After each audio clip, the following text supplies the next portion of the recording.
What's happening, guys? Real quick, I wanted to talk to you guys about a location on a river system, typically kind of close to where a lock and dam is, or if you know where a cement slab is or a cement wall in your body of water or on your river system, to where a lot of current kind of pushes up against it. And I was out on the water the other day, and typically I like to be up real close to the dam or the spillway where that water's flowing, and kind of cast into that, all that commotion and stuff, and kind of reel through it. And as I was coming up to it, I had my side imaging on, and I can actually see the large lock wall. And as I'm going down, I saw a huge bait ball getting attacked by tons of fish. I don't know what fish it was, but I know there was fish underneath of them just attacking them, kind of, I guess, pinning up against that wall with that current. So I turned back around, made a couple casts, and I caught some really, really good spotted bass. I think the first one was about maybe 3.7 pounds, maybe a little bit bigger than that. So once I hit that school, I went up to where the water was churning, and I was catching some hybrids, and I caught a monster. I'm talking about a monster striped bass. I don't have a scale big enough to weigh fish that size, but I'm gonna post the video here. You guys can go ahead and check it out, and if you guys think you know the size of it by just looking at it, go ahead and leave a comment and tell me how big you think it was. But after a while, I wasn't catching any spotted bass. I was just catching all these hybrids. I figured I'd go back down along that wall, and as I was going back down that wall, I kind of scanned it. I saw another bait ball, and I saw some dots underneath of it, guessing that those fish were, attacking the bait balls. And so I went back around, made a cast, and then I caught another one. It was probably my personal best. It was a 4.9 spotted bass. I literally thought it was another striper, because as I set the hook, it just started pull and drag like crazy.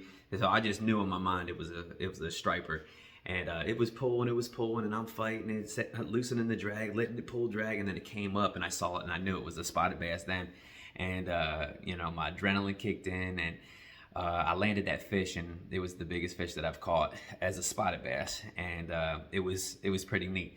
But I just wanted to talk to you guys real quick about this location. So a lot of the times, when that current's being drawn, fish like to pin bait fish up against something. It might be the surface, it might be the bottom, it might be like a rock pile, it might be something. But I'm just telling you right now that these cement walls, these lock walls, could hold some really, really good fish. Now, along with that, a lot of the times these walls will have something that kind of protrudes from it. It just kind of sticks out just a little bit, and as that current flows down, it creates that jetty to where some of those fish will sit along that area, just kind of waiting and honing in on some of that bait that comes down that wall. But if you scan and you see bait fish or you see bait balls up against it, back out and cast down along that wall. And the one thing that I did too is that I saw that the bait ball was probably in about maybe 7 or 8 feet, and the fish underneath of it obviously were 8 or 9 feet. I guess they were feeding up. And so I had a little bit heavier of a head, or jig head, on my little swim bait, somewhat similar to this right here. And I was letting it sink down a little bit deeper than I typically do, and just bringing it in. Super slow retrieve, just, keeping it, nice and steady. And then once I got that bite, obviously setting that hook and bringing them home. But, if they're keyed on bait fish, now I have tons of different baits on here. And the baits that I want to show you aren't necessarily the baits that I always use, but one thing I want to talk about is that when you're fishing current like that, you want a bait that is consistently moving. So you probably wouldn't want to use, go figure, a jerk bait, because you have to impart that action and make it work to where if that current is flowing, you want to kind of keep up with that current, because if you get any slack in that line when you feel that bite, you're going to miss that fish. But if they're keying on shad, you want to make sure that you're using shad imitators. So one bait that you can use is a crankbait. One bait that I really, really like, especially on bluebird skies, is an underspin. You want to give it a little bit of flash, kind of helps it stand out. My second favorite is just a little swim bait, somewhat similar to this. You want to kind of match the hatch. I know a lot of the bait fish down here in Alabama are more so like a translucent / white color, so I love the translucent and white colors. Chatterbait's pretty good sometimes. If the current's flowing like super heavy, it actually affects this this blade right here, and it doesn't swim right, to where then I go back to that that swim bait. Another one too, if the current's not being pushed like unbelievably fast, I will actually use a bigger swim bait. And they are my key baits when I'm fishing these areas. And sometimes if it's really slow, but you see it up, I mean, if the current's really slow, but you see bait fish up there, you can actually go a little bit slower. And I actually will use that, I don't know what they call this, the Mickey, stroller. I don't know, there's so many names for it, but a bait that's similar to this, as I throw it down the wall and I actually create the action with the rod tip.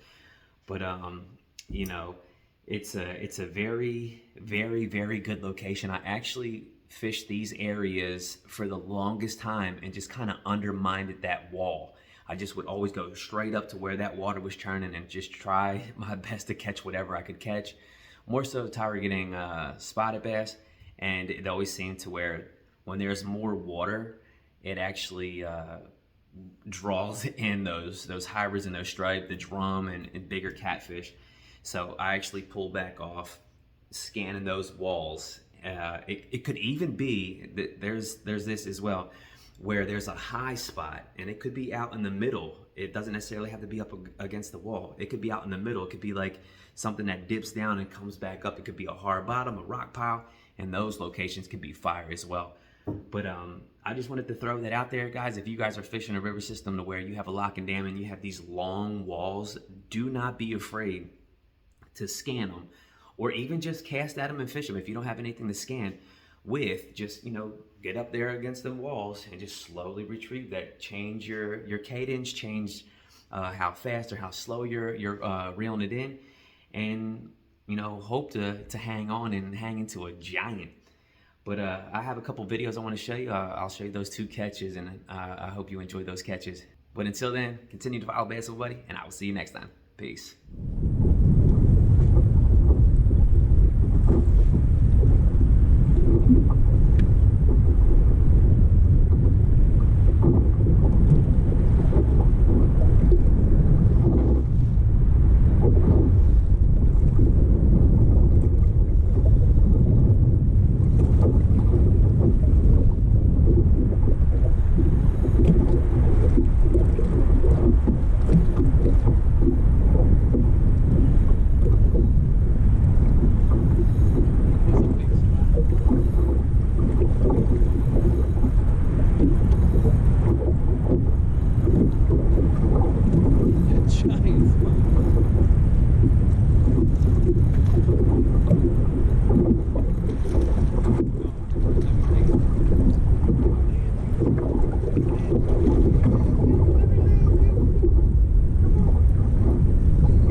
Oh man, it's a giant.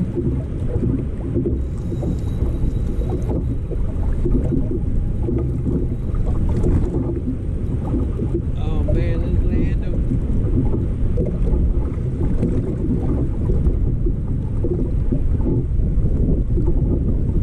Man, he's so big. So big.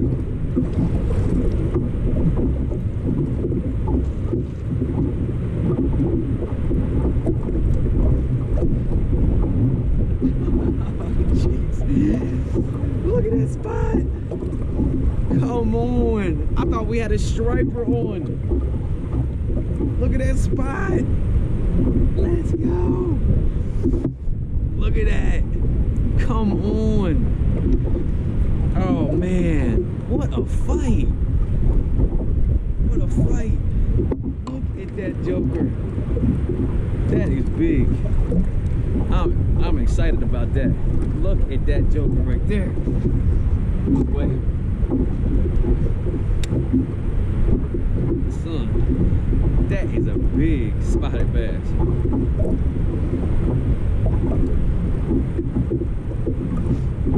I'm just at this spillway. I'm fishing this huge cement slab wall with that swim bait.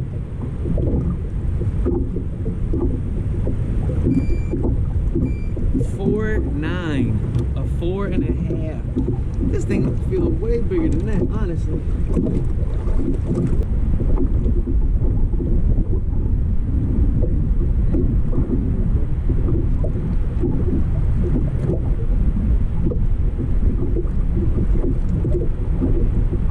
Are you kidding me? Let's go. Man, that was fun right there. I literally thought I had a striper on.